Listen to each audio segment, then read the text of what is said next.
Welcome back to the special edition of Hannity. Democrats are in panic mode heading into 2024 as Joe Biden's poll numbers continue to plummet nationwide and in the swing states. So, what's the left's game plan? It's simple. Change the rules and kick their opponent off the ballot. Earlier today, President Biden declined to comment on the Colorado Supreme Court's decision, but asserted that Trump supported an insurrection. He's absolutely sure. Take a look. Now, whether the 14th Amendment applies, I'll let the court make that decision. But he certainly supported an insurrection. And no question about it. None. Zero. And he seems to be doubling down on about everything. Of course, Trump hasn't been charged or convicted of insurrection, but the left celebrated the court's vast overreach in Colorado. Turns out not everyone is on board. 2024 independent candidate RFK Jr. warned the decision could lead to problems down the road. And South Dakota Governor Kristi Noem said what they're doing in Colorado is Biden's only hope of winning the election in November. Joining us to tell us more, Governor Noem. Good evening. Thank you. Good evening, Kellyanne. Thank you. Thank you so much for inviting me. I appreciate being with you. So, Governor, I think it's a very important point you make, and RFK Jr., of all people, took to X, formerly known as Twitter, and really gave a robust defense of the people, said that we can't let the courts and political manipulation decide our presidents. That right belongs to the people. But as a governor, what would you say if your highest court was to deny someone access to the ballot?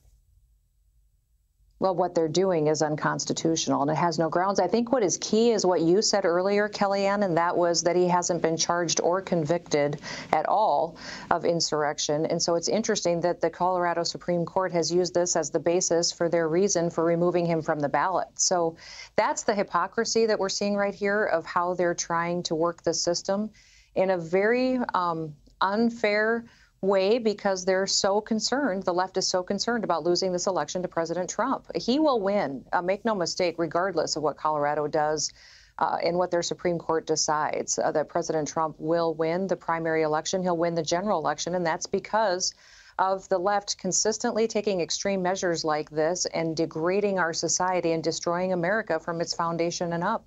And if he does win again, I'm sure he'll return to Mount Rushmore to be with you and everyone else in South Dakota for July 4th celebration. So, Governor Noem, would you be able to bar Biden from the ballot in your state of South Dakota if, say, he violated that part of the 14th Amendment by unfreezing assets for Iran or allowed terrorists to just openly walk over the southern border? I mean, do you think that you'd have that power, or your highest court would have that power?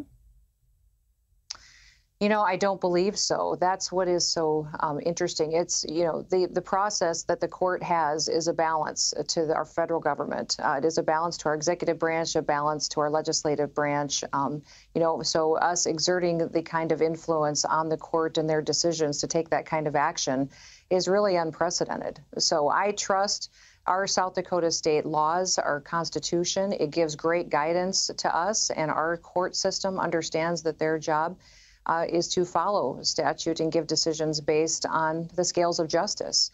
I'm very proud of what we do here in South Dakota. I would be hopeful that other states would do that and not let liberal judges rewrite the rules of the game to work for their political interests. This is where the Supreme Court should, and I hope will, take quick action, strong action to reverse this decision at the lower court and make sure that they do the right thing by the American people and make sure their voices are heard. President Trump will win. And my hope is that they allow this election to be held fairly and let the people weigh in and to choose the president that they want in the White House.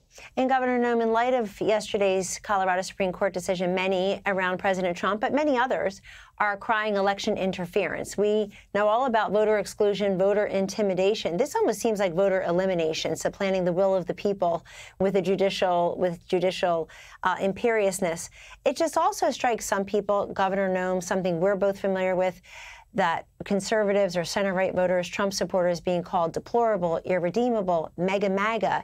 Now they're being castigated and denigrated in a different way, that they can't possibly be wise and judicious in their presidential selection, so the Supreme Court of Colorado must do it for them by kicking someone off the ballot.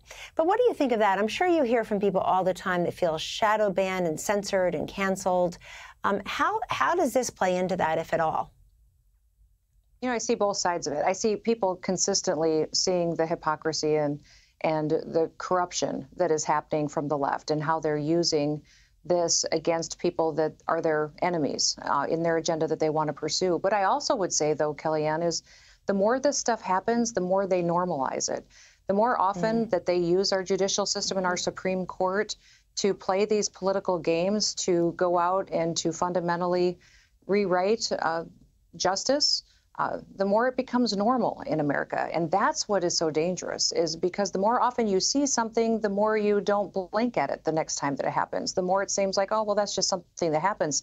That is increasing so often now in the last year or two, where we have our courts being used to punish political opponents in a way that I just don't remember seeing 5 years ago, 6 years ago. Now it's being used on a daily basis. I believe that's dangerous for our way of life, because that then becomes normal to the American people, and they start to think that that is something that is okay. It is not okay. That's what's made America special for so many generations, is the fact that we were a country of freedom. We were a country of the people, a republic where they get to decide. We don't live by dictatorships or a direction of an elite few making the decisions for the people. Our motto in South Dakota is under God, the people rule.